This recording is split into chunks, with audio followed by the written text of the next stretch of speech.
The owner was sobbing as she cradled her Labrador's head in her lap. I love you, Max. You're such a good boy.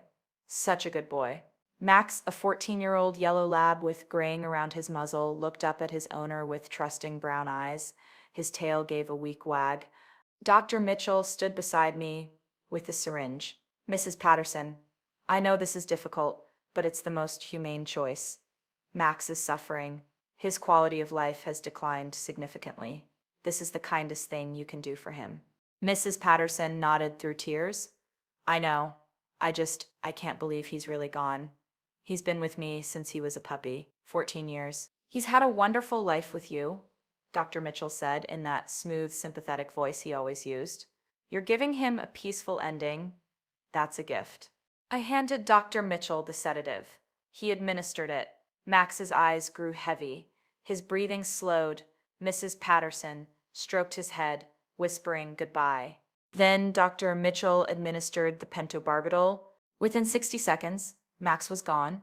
Mrs. Patterson broke down completely. I gave her privacy with Max's body, stepped into the hallway while she said her final goodbye. Dr. Mitchell followed me out, already moving on to the next appointment. Rebecca, schedule a follow-up grief counseling call with Mrs. Patterson for next week, and order more pentobarbital. We're running low. We were always running low lately because we were using a lot of it.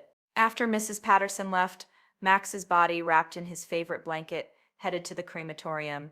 I did something I shouldn't have done. I pulled Max's medical file and reviewed his most recent blood work from 2 weeks ago. Complete blood count, normal. Chemistry panel, normal. Thyroid function, normal. Kidney values, excellent for a 14-year-old dog. Liver enzymes, perfect. Max had been a healthy senior dog. There was nothing in his medical records indicating he was suffering or that euthanasia was medically necessary. So, why had Dr. Mitchell recommended it? My name is Dr. Rebecca Torres. I'm 36 years old. I'm a licensed veterinary technician with 12 years of experience in veterinary medicine. I know how to read blood work. I know how to assess animal health.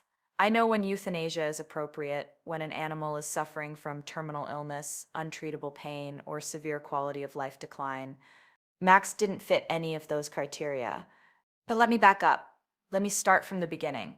I've worked at Portland Pet Hospital for 8 years. It's a large practice, 5 veterinarians, 12 vet techs, 2 locations. We see everything from routine wellness exams to emergency surgery. For 7 of those 8 years, the practice was owned by Dr. Sarah Chen, a compassionate veterinarian who genuinely loved animals. She retired last year at age 68 and sold the practice to Dr. James Mitchell, who'd worked as an associate vet for 3 years. At first, nothing changed. Same staff, same protocols, same commitment to animal care. But about 6 months ago, Dr. Mitchell started pushing what he called end-of-life consultations for senior pets. We need to have honest conversations with owners about quality of life, he announced at a staff meeting. Too many people keep their pets alive past the point of humane care. We have a responsibility to advocate for these animals. That seemed reasonable. As vet professionals, we do have a duty to discuss end-of-life care when appropriate. But then I started noticing a pattern. The number of euthanasias at our practice increased dramatically. We went from averaging 4 to 5 euthanasias per month to 12 to 15. Dr. Mitchell was recommending euthanasia for pets I didn't think needed it. Senior dogs and cats who seemed healthy, animals with manageable chronic conditions, pets whose owners were willing to continue treatment. When I questioned him about a few cases, he'd use medical jargon to explain why euthanasia was the most humane option. The dog's arthritis is causing significant pain that medication can't adequately manage. The cat's kidney values are declining. It's only a matter of time before she crashes. This pet's quality of life has deteriorated to the point where continued treatment would be cruel. He was the veterinarian. I was the tech. He had the medical degree. I deferred to his judgment. Until Max. Because Max's blood work was perfect. His physical exam 2 weeks ago showed no significant issues beyond normal aging. He was eating well, playing with his toys, greeting Mrs. Patterson at the door every day. Mrs. Patterson had brought Max in because Dr. Mitchell had called her, said it was time for an end-of-life consultation, told her Max was declining and they needed to discuss humane options. Mrs. Patterson, a 72-year-old widow who lived alone with Max as her only companion, had trusted Dr. Mitchell's expertise. And now Max was dead. I sat in the medication room with Max's file, feeling something cold settle in my stomach. I pulled up our practice management software and ran a report: all euthanasias performed in the past 6 months. 47 euthanasias. 47 animals put to sleep in 6 months. I started reviewing the medical files, one by one, looking at blood work, physical exam notes, documented symptoms, treatment history. What I found made me physically ill. At least 25 of those 47 animals, more than half, had no documented terminal illness, no blood work indicating organ failure, no evidence of untreatable pain or suffering. They were senior pets. They had the normal issues of aging, some arthritis, some dental disease, some decreased energy, but they weren't dying. They weren't suffering. They didn't need to be euthanized. An 11-year-old Siamese cat named Luna, euthanized for chronic kidney disease. Her last kidney panel was completely normal. A 13-year-old golden retriever named Buddy, euthanized for severe arthritis and mobility issues. His last exam note said he was walking well, minimal lameness. A 9-year-old German shepherd named Thor, euthanized for aggressive behavior and quality of life concerns. No documented aggression incidents in his file. Last behavior note said friendly, well socialized. Pet after pet after pet, healthy or manageable conditions. Owners told it was time, euthanized based on Dr. Mitchell's recommendation. And every single euthanasia was billed at $800 to $1,200, depending on the pet size. 47 euthanasias at an average of $950 each. That's $44,650 in 6 months. I sat there staring at the numbers, my hands shaking. Then I noticed something else. Our pentobarbital orders had increased significantly. Pentobarbital is the medication used for euthanasia, a controlled substance that's tightly regulated. We were ordering it every 2 weeks now instead of monthly, 5 bottles at a time instead of 2. But here's the thing about pentobarbital. For a typical euthanasia, you use a specific dose based on the animal's weight. For a 60-pound dog like Max, you'd use approximately 15-20 milliliters. Each bottle of pentobarbital contains 100 milliliters. For 47 euthanasias over 6 months, even accounting for varying sizes, we should have used approximately 6 to 8 bottles total. We'd ordered 25 bottles. Where were the other 17 bottles going? I checked our controlled substance log, the required record of every milliliter of pentobarbital used. The log showed we'd used exactly the right amount for 47 euthanasias. Doses matched perfectly with each animal's weight. Everything documented correctly. But the math didn't work. We'd ordered far more medication than we'd supposedly used. Unless the log was falsified, or unless someone was taking the excess pentobarbital somewhere else, I needed to be sure before I did anything, because accusing a veterinarian of unnecessary euthanasia and medication theft was career-ending if I was wrong. So I started watching. Over the next 2 weeks, I paid attention to Dr. Mitchell's euthanasia recommendations, volunteered to assist whenever possible, reviewed medical files afterward. What I saw confirmed my suspicions. A 10-year-old Labrador named Charlie was brought in for a wellness exam. Blood work perfect. Physical exam showed mild arthritis, easily managed with medication. Dr. Mitchell called the owner 2 days later and recommended an end-of-life consultation, told her Charlie's quality of life was declining significantly, and that the humane thing would be to let him go peacefully. The owner, a single mother with 2 young kids who loved Charlie desperately, came in crying. Dr. Mitchell spent 30 minutes explaining why euthanasia was the kindest option. Charlie was euthanized 3 days later, $1,100. I reviewed Charlie's file afterward. Nothing in his medical history supported euthanasia. He was a healthy senior dog with manageable arthritis. A 12-year-old Persian cat named Princess was brought in because she was eating less. Blood work showed mild hyperthyroidism, completely treatable with medication. Dr. Mitchell called the owner and said Princess had advanced thyroid disease and would suffer tremendously if treatment was attempted, recommended euthanasia as the most humane option. Princess was put to sleep 5 days later, $850. I started documenting everything, took photos of medical records with my phone, noted discrepancies between exam findings and euthanasia recommendations, tracked pentobarbital orders versus logged usage. And I watched Dr. Mitchell. After euthanasias, he'd take the leftover pentobarbital. There's usually some left in the syringe after the injection. And instead of disposing of it in the controlled substance waste like required, he'd return it to the medication room. I followed him once, watched through the door window as he transferred the leftover pentobarbital from used syringes into an unlabeled amber bottle he kept in his personal locker. He was collecting it, saving it, but why? Then one day I overheard him on the phone in his office. Yeah, I have 5 bottles available, same price as usual, $300 each. Can you pick them up Friday? Pentobarbital sells for about $80 per bottle wholesale to veterinary practices.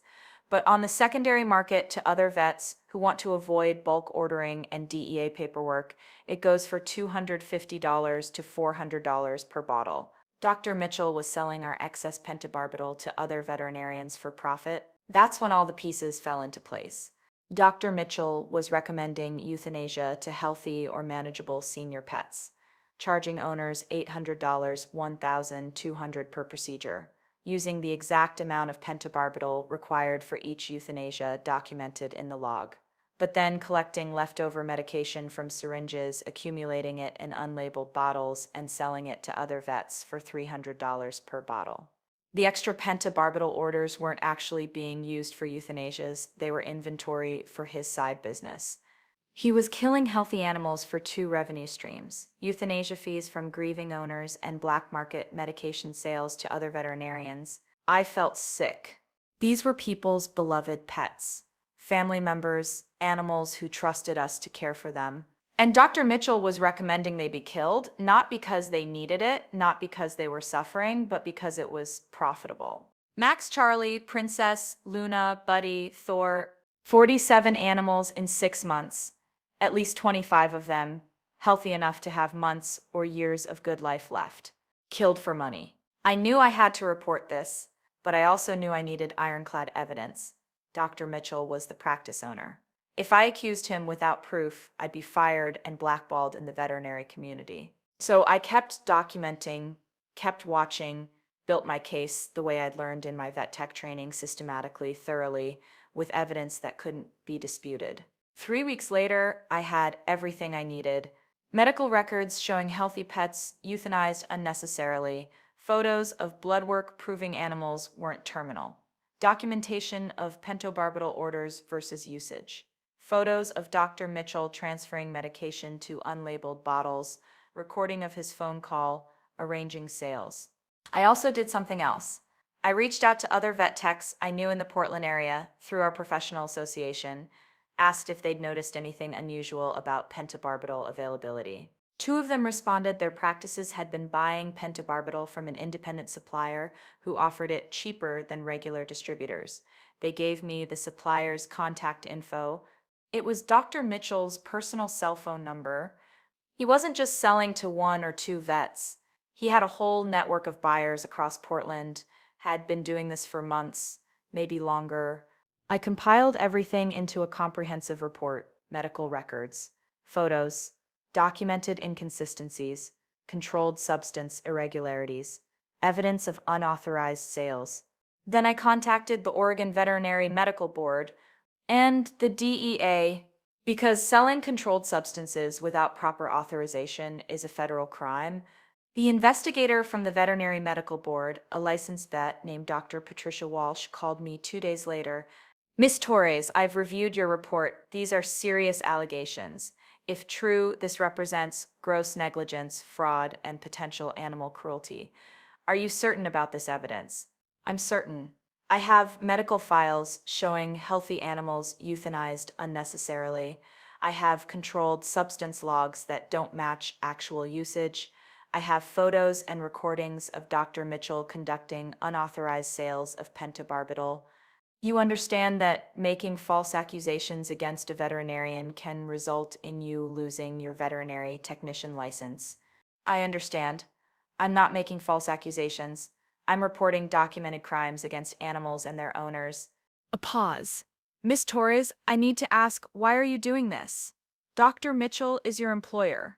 This will almost certainly cost you your job. Because 25 animals who should still be alive were killed for profit. Because families are grieving pets who didn't need to die. Because Dr. Mitchell took an oath to do no harm, and he's violating it every time he recommends unnecessary euthanasia. Okay, we'll open an investigation. The DEA will handle the controlled substance violations. I'll need you to provide all your documentation. I have everything ready. Miss Torres, one more thing. You should prepare for retaliation.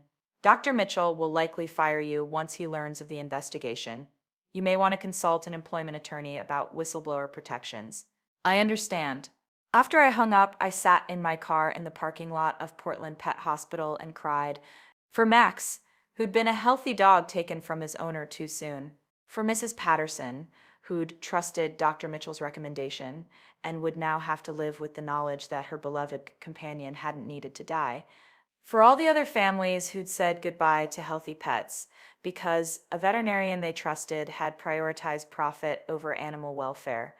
And for myself, because I knew my career at this practice was over, possibly my career in Portland veterinary medicine altogether, depending on how the veterinary community reacted. But I'd made my choice. Some things are more important than a job, like making sure that when pet owners trust veterinarians with their animals' lives, that trust isn't betrayed for money. The investigation moved quickly. The Veterinary Medical Board sent investigators to Portland Pet Hospital within a week. They showed up unannounced with a warrant, seized all medical records and controlled substance logs, interviewed staff. Dr. Mitchell tried to deny everything at first, claimed his euthanasia recommendations were all medically justified, said I was a disgruntled employee making false accusations because he'd corrected my performance issues. I'd never had performance issues. My employment record was spotless. The investigators reviewed the medical files I'd flagged, compared exam notes to euthanasia recommendations, looked at blood work results versus diagnoses given to owners. The evidence was overwhelming. A 14-year-old Pomeranian euthanized for congestive heart failure when his last cardiac exam was normal. An 8-year-old husky euthanized for aggressive behavior when every behavior note in his file described him as friendly and gentle. A 15-year-old Siamese euthanized for kidney failure when her last kidney panel showed values within normal range for a senior cat. The DEA investigation was even more damning. They tracked Dr. Mitchell's pentobarbital orders, 25 bottles over 6 months, compared it to documented euthanasias, which should have used 8 bottles maximum. They found the unlabeled bottles in his locker, tested them. Pure pentobarbital, no documentation, no proper storage, no DEA authorization for possession outside of registered veterinary use. They traced his sales through phone records and text messages, found 12 veterinarians across Oregon and Washington who'd bought pentobarbital from him at $300 per bottle. Total sales, approximately $14,000 in 6 months. Combined with euthanasia fees of $44,650, Dr. Mitchell had made nearly $60,000 in 6 months from unnecessary euthanasia and black market medication sales, all while healthy animals died. The Veterinary Medical Board suspended Dr. Mitchell's license pending a formal hearing. The practice was placed under temporary supervision by another veterinarian while the investigation continued. And I was fired. Dr. Mitchell's attorney sent me a termination letter citing insubordination and violation of client confidentiality. Never mind that I'd reported documented animal cruelty and federal crimes. I filed a whistleblower complaint with the Oregon Bureau of Labor and Industries, but that would take months to resolve. In the meantime, I was unemployed. Word spread quickly through the Portland veterinary community that I'd reported my employer to the state board. Some vets supported me, called me brave, said the profession needed people willing to speak up. Others called me a traitor, said I should have handled it internally instead of involving investigators, questioned whether my evidence was really as solid as I claimed. I applied to 6 veterinary practices, got 2 interviews, both ended with, "We're going with another candidate." I was being blackballed. My savings dwindled. I picked up shifts at a pet supply store to pay rent, waited for the veterinary medical board hearing that would determine Dr. Mitchell's fate and possibly vindicate my decision to report him. 3 weeks after my termination, I received a phone call from Dr. Patricia Walsh, the veterinary medical board investigator. "Miss Torres, we need to talk. Can you come to my office tomorrow?" I drove to Salem the next morning. Dr. Walsh's office was in a nondescript government building. She met me with a thick file folder and a grim expression. "Rebecca, when we started investigating Dr. Mitchell's practice, we focused on the cases you flagged, but as we dug deeper, we found something worse than we expected." She opened the file. Inside were medical records, photographs, and what looked like witness statements. "We've identified 53 unnecessary euthanasias over the past 9 months. 53 healthy or manageable animals that were killed based on Dr. Mitchell's recommendations when treatment options existed." My stomach dropped. 53? I only documented 25. "You caught the most recent ones, but this pattern goes back further. Started about a month after he took ownership of the practice. We also found evidence he'd been altering medical records retroactively to justify euthanasia decisions." She showed me exam notes that had been edited after the fact to add symptoms that weren't documented during the actual appointment. Blood work reports with notes added later claiming declining values when the numbers were normal. Chart entries backdated to create a paper trail of progressive illness that never existed. "He was covering his tracks," I said. "Systematically, he knew that if anyone questioned his recommendations, they'd review the medical records. So he fabricated documentation to make unnecessary euthanasias appear medically justified." "What about the pet owners? Do they know?" Dr. Walsh's expression was pained. "That's why I called you. We need to notify them.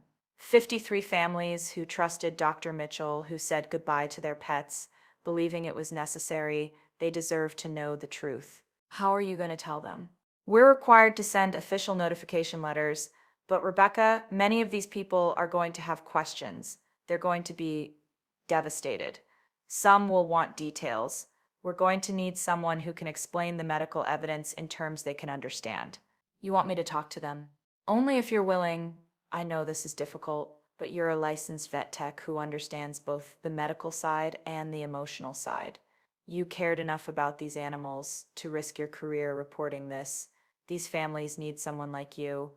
I thought about Mrs. Patterson, about how she'd sobbed over Max's body, believing she was doing the right thing, about how she'd have to live with the knowledge that her healthy 14-year-old lab had been killed unnecessarily.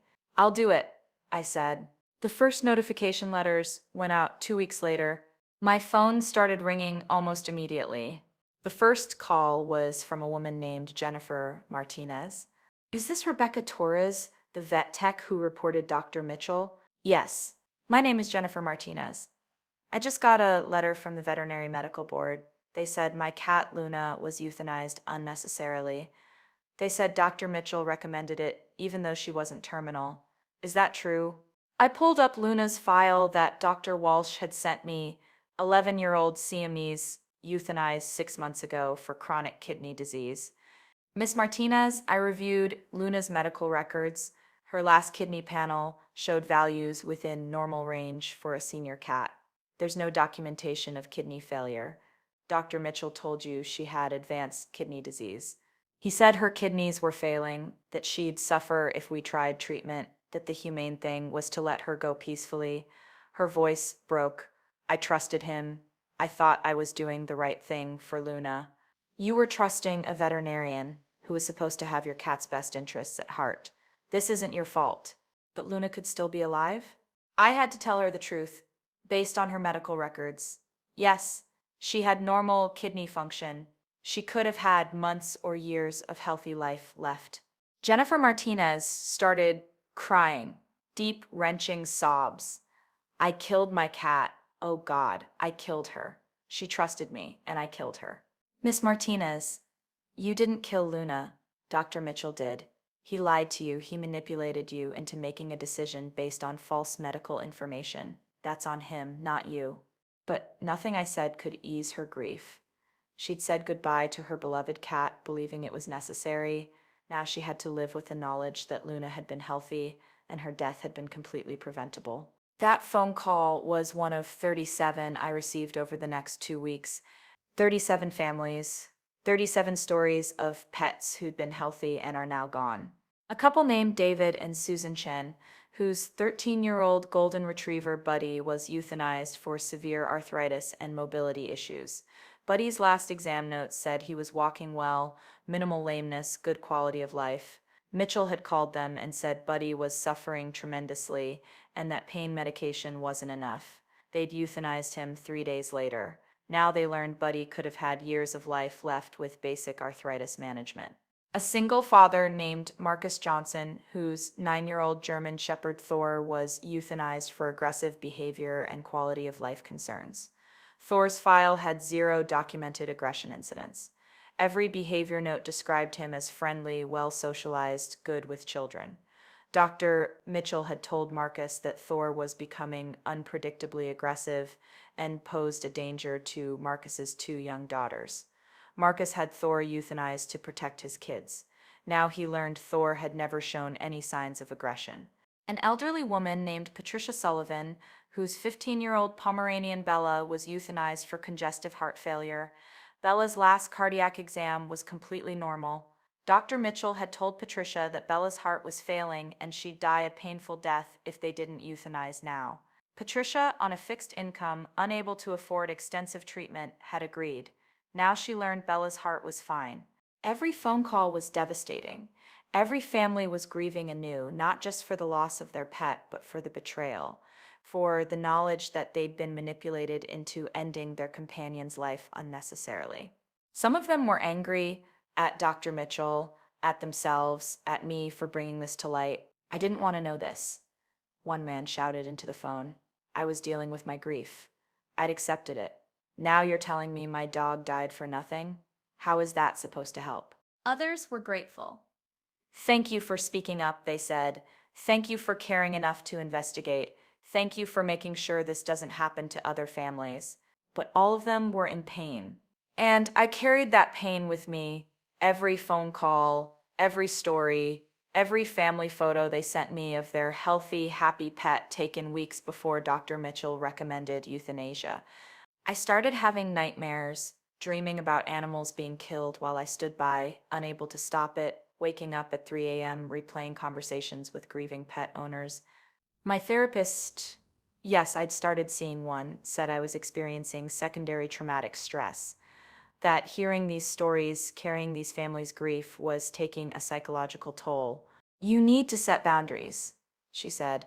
You can't carry all of this yourself. But how could I set boundaries when these families needed answers, when they deserved to know the truth about what had happened to their pets? The veterinary medical board hearing was scheduled for 3 months after the investigation began. Dr. Mitchell would have the opportunity to defend himself against the charges: gross negligence, animal cruelty, fraud, falsifying medical records, and illegal sale of controlled substances. If convicted, he'd lose his veterinary license permanently. I was subpoenaed to testify as the primary whistleblower. Dr. Walsh would present the evidence. The board, a panel of 5 veterinarians and 2 public members, would decide Dr. Mitchell's fate. 2 weeks before the hearing, Dr. Mitchell's attorney contacted me. Ms. Torres, my name is Robert Brennan. I represent Dr. Mitchell. I'd like to discuss your testimony. I'm testifying about what I documented: the unnecessary euthanasias, the falsified records, the illegal medication sales. Ms. Torres, you understand that your accusations have destroyed my client's career and reputation. If you're wrong, if your interpretation of these medical records is incorrect, you could be liable for defamation. I'm not wrong. The evidence speaks for itself. You're a veterinary technician, not a veterinarian. You're not qualified to determine whether euthanasia recommendations were appropriate. You're making medical judgments outside your scope of practice. I'm qualified to read blood work. I'm qualified to compare exam findings to diagnoses given to owners. I'm qualified to notice when medical records are altered after the fact. And I'm qualified to report animal cruelty when I see it. My client will testify that every euthanasia decision was made in consultation with the pet's owners based on quality of life assessments and clinical judgment. Euthanasia recommendations are subjective. There's no clear right or wrong answer. There is when you're telling owners their pet has kidney failure and the blood work is normal. There is when you're claiming a dog is aggressive and there's zero documentation of aggressive behavior. There is when you're altering medical records to cover up unnecessary euthanasia. Those are serious allegations that you cannot prove. It's your word against a licensed veterinarian with 15 years of experience. It's not my word. It's documented in medical records that your client falsified. It's evidenced by controlled substance logs that don't match actual usage. It's proven by recordings of him selling pentobarbital illegally. A pause. Miss Torres, my client is prepared to offer you a settlement. He'll agree to voluntarily surrender his license if you agree not to testify and to sign an NDA preventing you from discussing this case publicly. So he keeps his reputation, avoids a public hearing, and I stay silent about 53 animals killed unnecessarily? No. You're unemployed. You've been blackballed in the Portland veterinary community. This offer includes $50,000 compensation for your financial losses. I'm not taking money to stay silent about animal cruelty. See you at the hearing. I hung up. My hands were shaking. $50,000 would solve my immediate financial problems, would give me breathing room to find a new job, relocate if necessary, rebuild my career. But it would also mean letting Dr. Mitchell escape accountability, mean that the families grieving their pets would never get public acknowledgement of what was done to them, mean that other veterinarians might think they could get away with similar behavior. Some things aren't for sale. The hearing took place on a cold November morning in a conference room at the Oregon Board of Veterinary Medicine. The room was packed. Pet owners whose animals had been euthanized unnecessarily, other veterinarians watching to see how the board would handle this case. Local media covering what had become a significant story in the Portland veterinary community. And me sitting in the front row next to Dr. Walsh, wearing my only suit, holding a folder with copies of every document I'd compiled. The board members entered 5 veterinarians with decades of combined experience and 2 public members representing pet owners. They took their seats at a long table facing the room. The chair, a veterinarian named Dr. Elizabeth Morrison, called the hearing to order. This hearing concerns allegations against Dr. James Mitchell, licensed veterinarian, regarding gross negligence, animal cruelty, fraud, falsification of medical records, and illegal sale of controlled substances. Dr. Mitchell, are you present with counsel? Dr. Mitchell stood. He looked older than I remembered, thinner.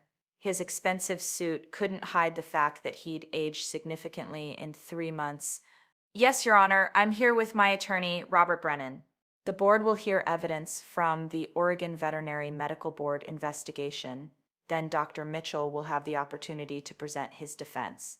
We'll begin with testimony from Dr. Patricia Walsh, lead investigator. Dr. Walsh took the witness stand and was sworn in. Dr. Walsh, please summarize your investigation and findings. Dr. Walsh was thorough. She walked the board through the investigation timeline, explained how I'd initially reported concerns about unnecessary euthanasias, described the pattern investigators found when reviewing medical records. We identified 53 animals euthanized over 9 months, where medical records did not support the euthanasia recommendation. These animals had normal or manageable health conditions. Owners were told their pets were suffering or terminal when medical evidence showed otherwise. She presented examples, showed the board Max's file, healthy blood work, euthanized for quality of life decline, Luna's file, normal kidney values, euthanized for kidney failure, Thor's file, no documented aggression, euthanized for dangerous behavior. For each case, she showed the discrepancy between the actual medical evidence and what Dr. Mitchell had told the owner. Then she addressed the falsified records. We found evidence that Dr. Mitchell systematically altered medical records after euthanasias were performed. Exam notes were edited to add symptoms. Chart entries were backdated. Progress notes were fabricated. This pattern of falsification was designed to create a paper trail justifying euthanasia decisions that were not medically warranted. She showed examples of altered records, original versions from the practice management software backup versus edited versions in the official file. The board members looked increasingly disturbed. Then Dr. Walsh addressed the controlled substance violations. Dr. Mitchell ordered excessive pentobarbital, far more than required for documented euthanasias. We found evidence he was selling this medication to other veterinarians without DEA authorization. Text messages and phone records show approximately $14,000 in illegal sales over 6 months. She played the recording I'd made of Dr. Mitchell arranging a sale, his voice clear and unmistakable. Yeah, I have 5 bottles available, same price as usual, $300 each. Finally, Dr. Walsh called me to testify. I was sworn in, sat at the witness table facing the board, felt the weight of 37 families' grief pressing down on me. Miss Torres, please state your credentials. I'm a licensed veterinary technician with 12 years of experience. I worked at Portland Pet Hospital for 8 years, including 1 year under Dr. Mitchell's ownership. What prompted you to investigate Dr. Mitchell's euthanasia practices? I described Max, the healthy blood work, the euthanasia recommendation, Mrs. Patterson's grief. I reviewed Max's file after the procedure. His medical records didn't support euthanasia, so I started looking at other cases. What I found was a pattern: healthy animals being euthanized based on Dr. Mitchell's recommendations that didn't match the medical evidence. What did you do with this information? I documented everything: medical files, controlled substance discrepancies, evidence of medication sales. I reported it to the Veterinary Medical Board and the DEA. Why didn't you confront Dr. Mitchell directly? Because he was the practice owner and the veterinarian. I'm a technician. If I'd confronted him without evidence, I'd have been fired and nothing would have changed. I needed documentation that couldn't be disputed. Dr. Mitchell's attorney cross-examined me. Miss Torres, you were terminated from Portland Pet Hospital, correct? Yes. For insubordination and violation of client confidentiality. That's what Dr. Mitchell's termination letter said. I was actually fired for reporting his illegal activities to authorities. But you did access client medical records without authorization, didn't you? I accessed medical records as part of my job responsibilities as a veterinary technician. I'm required to review files to provide appropriate patient care. And then you photographed those records and shared them with investigators. After I identified evidence of animal cruelty and federal crimes, yes, I reported it to the appropriate authorities. That's required by law. Ms. Torres, isn't it true that you were frustrated with Dr. Mitchell's management style, that you disagreed with his medical decisions? I disagreed with him killing healthy animals for profit, but you're not a veterinarian. You're not qualified to make medical decisions about euthanasia. I'm qualified to read blood work that shows normal kidney function and recognize that doesn't match a diagnosis of kidney failure. I'm qualified to see exam notes describing a friendly dog and notice that contradicts a claim of dangerous aggression. I'm qualified to identify when medical records are falsified. Your Honor, Brennan addressed the board. Ms. Torres is a disgruntled employee with a vendetta against my client. Her testimony is biased and unreliable. Dr. Morrison, the board chair, looked at him coolly.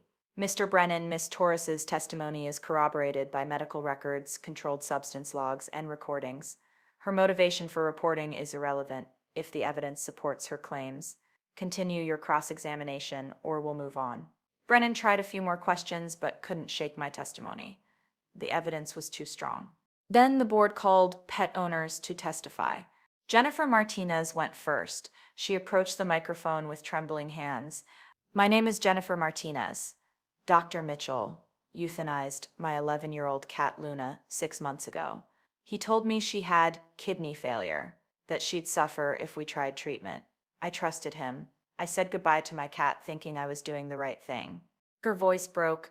Then I got a letter saying Luna's kidneys were fine, that she died for nothing, that Dr. Mitchell lied to me.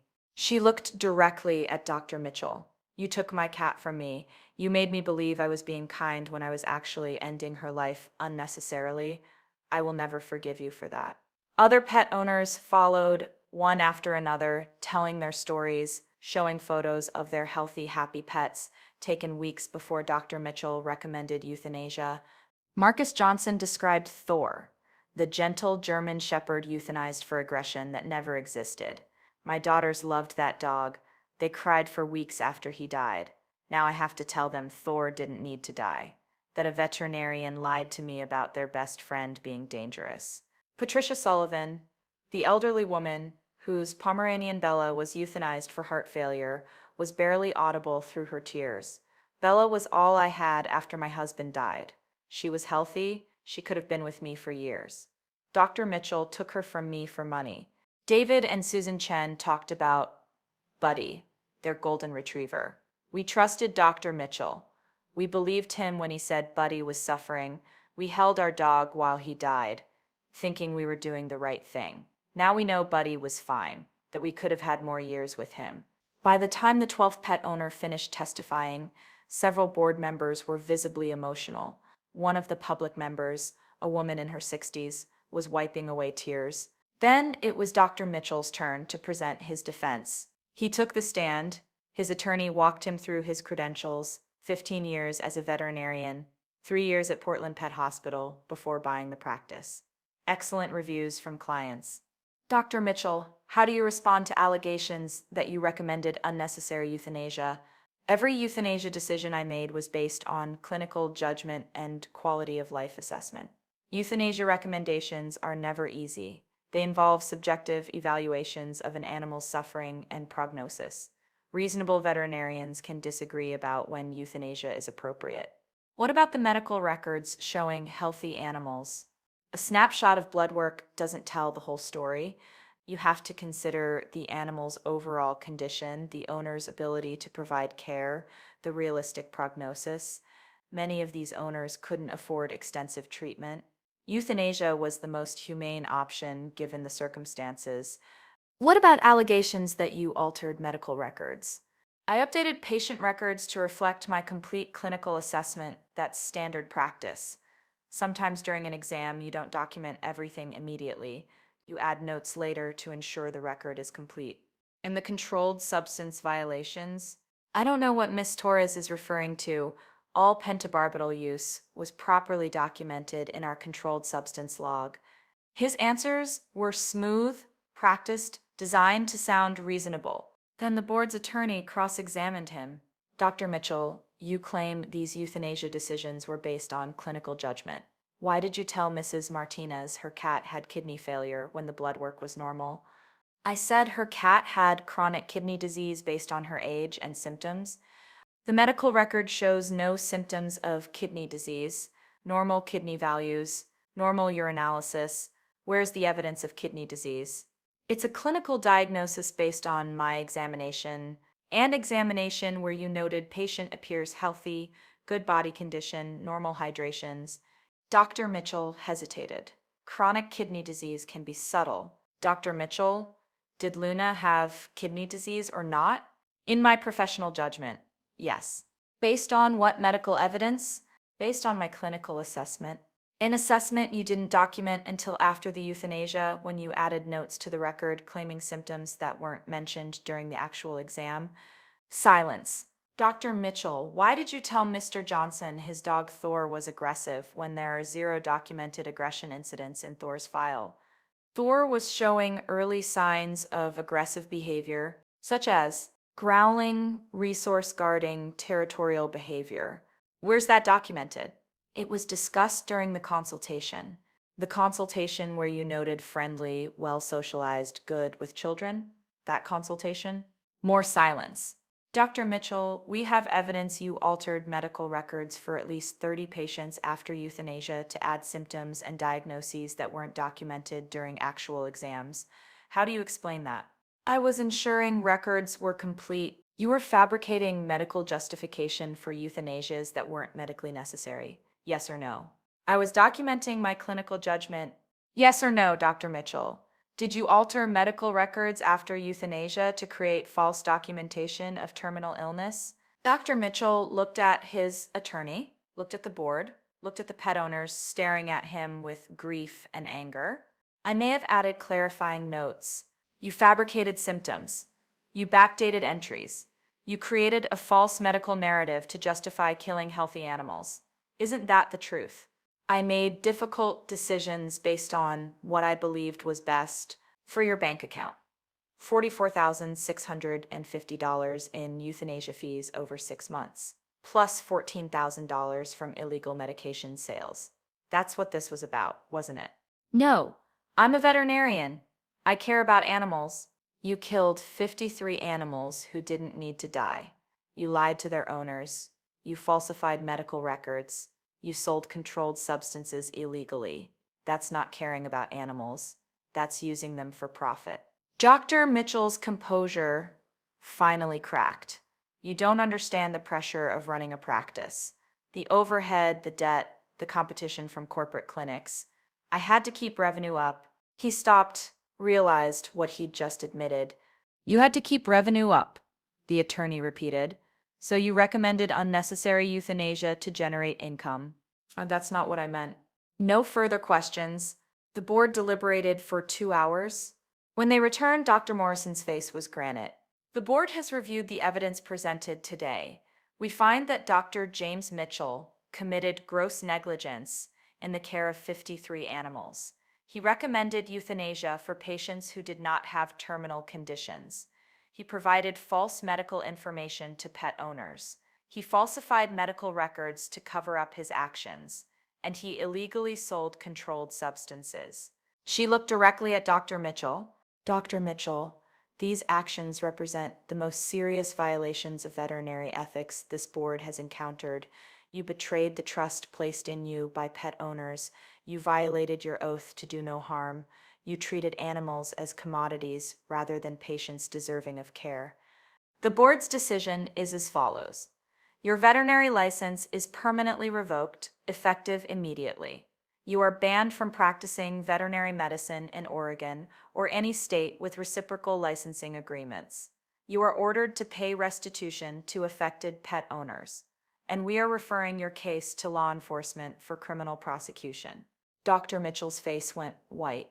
Additionally, the board recognizes Ms. Rebecca Torres for her courage in reporting these violations. Her actions protected countless animals from unnecessary euthanasia. Ms. Torres, the veterinary profession is better because of people like you. As the hearing concluded, pet owners approached me. Some hugged me, some thanked me, some just stood there crying.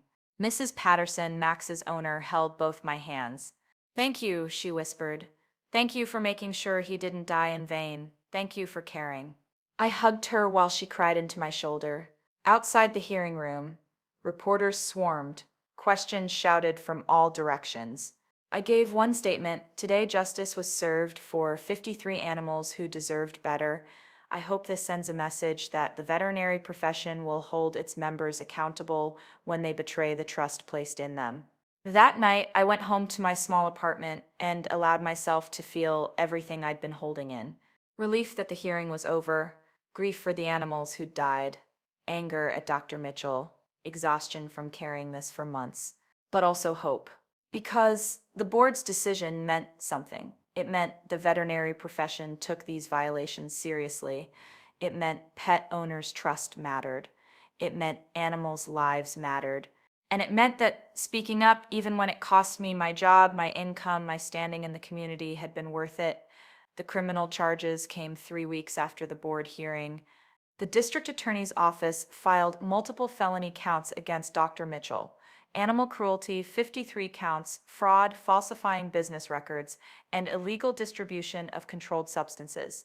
Each count of animal cruelty carried up to 5 years. The controlled substance charges were federal, potentially 20 years. Dr. Mitchell's attorney tried to negotiate a plea deal. The DA's office refused. Your client systematically killed healthy animals for profit. the prosecutor told the media. This isn't a case for negotiation. This goes to trial. The trial was scheduled for March, 4 months away. In the meantime, I was still unemployed, still blackballed by some Portland veterinary practices, still living on savings and part-time work at the pet supply store. But something had shifted after the board hearing. The media coverage had been extensive: local news, national veterinary publications, social media exploded with the story, pet owners sharing it, veterinary professionals debating it, animal advocacy groups amplifying it. I started receiving messages from veterinarians across the country. Thank you for speaking up. The profession needs more people willing to hold colleagues accountable. From vet techs, you're my hero. I've seen questionable practices at my clinic, but was afraid to report. You gave me courage. From pet owners, my vet recommended euthanasia for my senior dog last month. After reading your story, I got a second opinion. Different vet said my dog just needs arthritis medication. You saved my dog's life. That last category, the messages from people whose pets were saved because my story made them question euthanasia recommendations, those kept me going through the difficult months. 3 weeks after the board hearing, I received a phone call from Dr. Sarah Chen, the retired veterinarian who'd previously owned Portland Pet Hospital. Rebecca, this is Dr. Chen. I've been following what happened with James. I need to tell you, I'm horrified. I sold him that practice believing he'd continue providing quality care. Instead, he used it to commit atrocities. I'm so sorry. Dr. Chen, you couldn't have known. I should have done better, due diligence, but that's not why I'm calling. Rebecca, I want to reopen Portland Pet Hospital under new ownership, ethical ownership, and I want you to be the practice manager. I was speechless. I'm 70 years old, Dr. Chen continued. I can't run a full practice anymore, but I can own it, provide oversight, hire veterinarians who share my values, and I need someone I trust to manage operations, someone who's proven they'll do the right thing even when it's hard. That's you. Dr. Chen, I'm a vet tech, not a practice manager. You documented systematic fraud, coordinated with investigators, testified at a board hearing, and helped 53 families get answers. You can manage a veterinary practice. Will you do it? I thought about it for exactly 5 seconds. Yes. Portland Pet Hospital reopened 2 months later under new ownership and management. We hired 3 veterinarians, all carefully vetted for their ethics and commitment to animal welfare. We implemented strict protocols, second opinions required for all euthanasia recommendations, regular medical record audits, transparent communication with pet owners about treatment options and costs. And we reached out to every family affected by Dr. Mitchell's actions, offering free veterinary care for their current pets, a small gesture, but a meaningful one. The criminal trial began in March.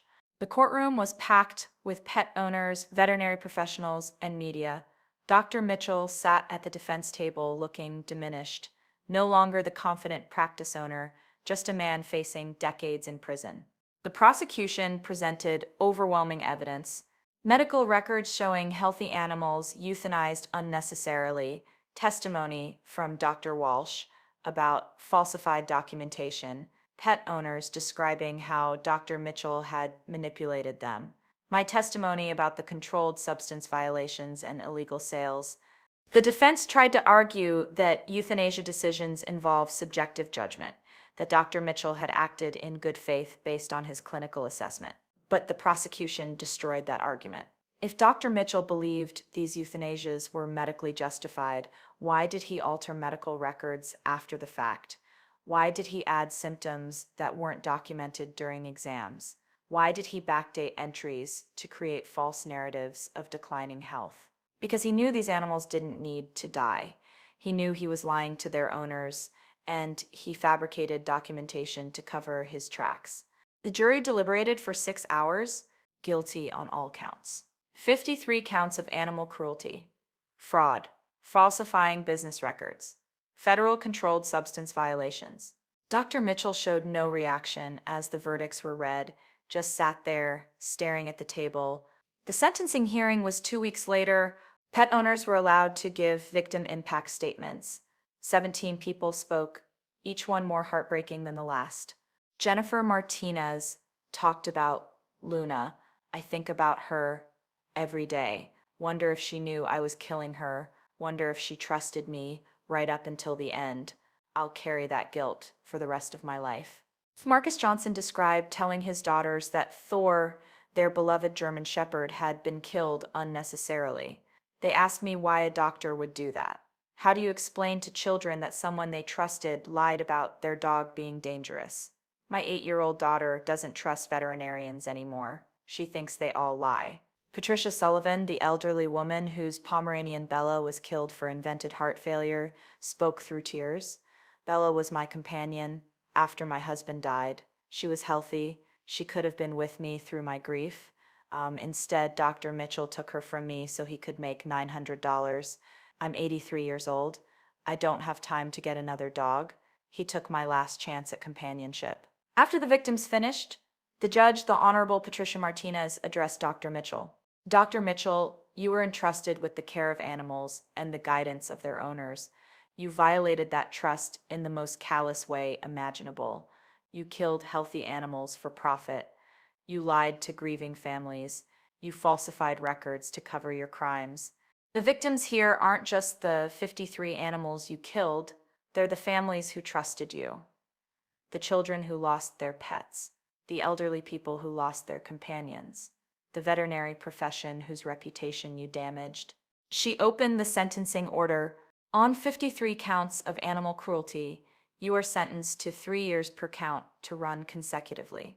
Total 159 years. On fraud charges, 10 years concurrent. On falsifying business records, 5 years concurrent. On federal controlled substance violations, 20 years to run consecutively to state sentences. Total effective sentence, 179 years in prison. The courtroom gasped. Dr. Mitchell, 50 years old, would die in prison. Additionally, Judge Martinez continued, you are ordered to pay $500,000 in restitution to affected families, to be distributed based on their individual losses. All assets will be liquidated to satisfy this debt.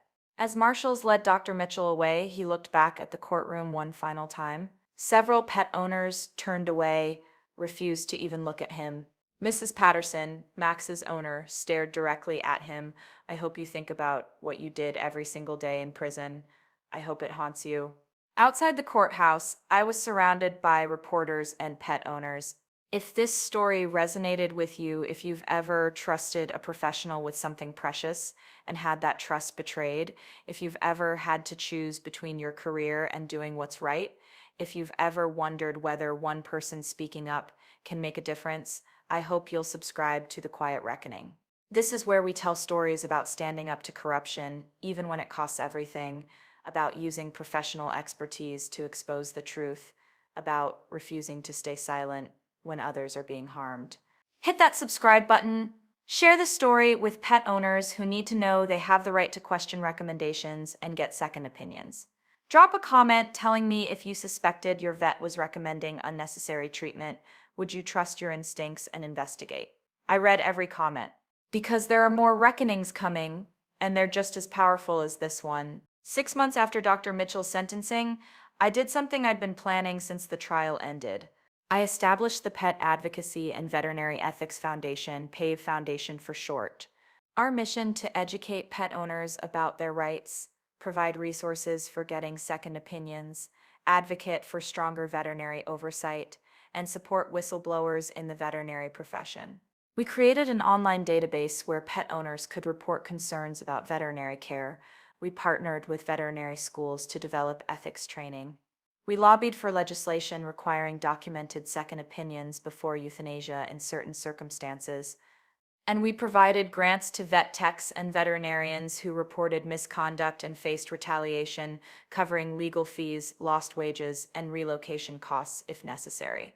Because I knew firsthand how costly speaking up could be, how you could lose your job, your income, your professional reputation, how you needed support to make it through the aftermath. In our first year, PAVE Foundation helped 41 pet owners get second opinions that revealed their pets didn't need euthanasia. We supported 7 veterinary professionals who reported misconduct at their practices. We successfully lobbied for new oversight regulations in Oregon that required regular audits of euthanasia practices. One of the families we helped was a couple named Tom and Lisa Morrison. Their vet had recommended euthanasia for their 12-year-old cat, Sophie, for kidney failure. They contacted PAVE Foundation. We connected them with a different veterinarian for a second opinion. Sophie's kidneys were fine. She had hyperthyroidism, completely treatable with medication. Tom and Lisa sent me a photo of Sophie 6 months later, healthy and happy. Thank you for teaching us to question. Thank you for giving us the courage to get a second opinion. Sophie's still with us because of what you did. Those messages, the photos of pets still alive because our advocacy empowered their owners to question recommendations, those became my purpose. Portland Pet Hospital thrived under the new ownership. We built a reputation for ethical, transparent care. Pet owners knew they could trust us to give honest assessments, to present all treatment options, to never recommend euthanasia unless absolutely necessary. We also became a training site for vet techs who wanted to learn ethical practice management. Students from veterinary technology programs across Oregon did rotations with us, learning not just technical skills, but professional ethics. One of my students was a young woman named Ashley Chen, who reminded me of myself at her age, passionate about animals, detail-oriented, willing to ask difficult questions. "Why did you report Dr. Mitchell?" she asked me during her rotation. "You knew it would cost you your job. Why take that risk?" "Because 25 animals who should still be alive were dead. Because families were grieving pets who didn't need to die. Because staying silent would have made me complicit in what he was doing." "But you lost everything." "I lost a job at a practice committing crimes. I found a career advocating for ethical veterinary care. I'd make the same choice again." Ashley nodded slowly. "I want to be like you, someone who does the right thing, even when it's hard." "Then remember this: your license, your professional credentials, your expertise, those aren't just credentials, they're responsibilities. When you see something wrong, you have an obligation to speak up. Not because it's easy, because it's right. 2 years after Dr. Mitchell's sentencing, the Oregon Veterinary Medical Board adopted new regulations, the Mitchell Protocols, named after the case. All euthanasia recommendations required documented medical justification, routine audits of practices with high euthanasia rates, mandatory second opinions for euthanasia in certain cases, stronger controlled substance tracking, anonymous whistleblower hotlines for reporting concerns. Other states started adopting similar regulations. The case became a teaching example in veterinary schools about professional ethics and the consequences of prioritizing profit over patient care. Dr. Mitchell became a cautionary tale, the veterinarian who killed healthy animals for money and ended up with 179 years in prison. I became something different, an advocate, a voice for families who'd lost pets unnecessarily, a resource for veterinary professionals who wanted to do better. 3 years after everything began, I received a letter from Mrs. Patterson. "Dear Rebecca, it's been 3 years since Max died. I still miss him every day. But I wanted you to know I adopted a senior dog named Charlie from the shelter 6 months ago. He's 13, has arthritis, and needed a home. My new vet at Portland Pet Hospital actually has been wonderful, transparent about treatment options, honest about costs, focused on Charlie's quality of life, not pushing me toward decisions I'm not ready for. Charlie is doing well on arthritis medication. He has a good life, and I have companionship again. I couldn't have done this without knowing what you did, without knowing there are veterinary professionals who truly care about animals and will fight for them even at personal cost. Thank you for speaking up. Thank you for making sure Max didn't die in vain. Thank you for changing the system so other families don't go through what I went through. With gratitude, Eleanor Patterson." I kept that letter in my desk drawer, read it on difficult days when I questioned whether anything I'd done mattered. It mattered to Eleanor. It mattered to Charlie. It mattered to the 41 pets saved because owners questioned recommendations after hearing my story. I'm 39 years old now. 3 years since I walked into Portland Pet Hospital and found Max's blood work showing a healthy dog who'd been euthanized unnecessarily. Dr. Mitchell is in federal prison in California serving 179 years. He'll be there until he dies. He's 53 years old. He has over 175 years left on his sentence. The 12 veterinarians who bought pentobarbital from him illegally were investigated. 4 lost their licenses. 8 received suspensions and fines. 53 families got closure, not the kind they wanted, but acknowledgement that what happened to their pets was wrong. Many received restitution from the liquidation of Dr. Mitchell's assets. And the veterinary profession changed, not everywhere, not completely, but enough that pet owners have more protections, more resources, more courage to question and advocate for their animals. The quiet reckoning isn't about revenge. It's not about destroying your enemies or making them pay. It's about seeing something wrong and refusing to look away, about using your professional expertise to expose the truth, about standing up, even when it costs you everything. When I found Max's blood work showing a healthy dog who'd been killed unnecessarily, I had a choice. I could stay silent, keep my job, avoid conflict, look the other way while Dr. Mitchell continued killing healthy animals for profit. Or I could document everything, report it to authorities, risk my career, and fight for animals who couldn't fight for themselves. I chose to fight. I lost my job. I was blackballed in the Portland veterinary community. I struggled financially for months. I carried the emotional weight of 53 families' grief. But I also helped expose systematic animal cruelty. I helped change veterinary regulations to protect pets. I helped create resources that saved 41 animals from unnecessary euthanasia. And I built a career advocating for ethical veterinary care, something more meaningful than any job I could have kept by staying silent.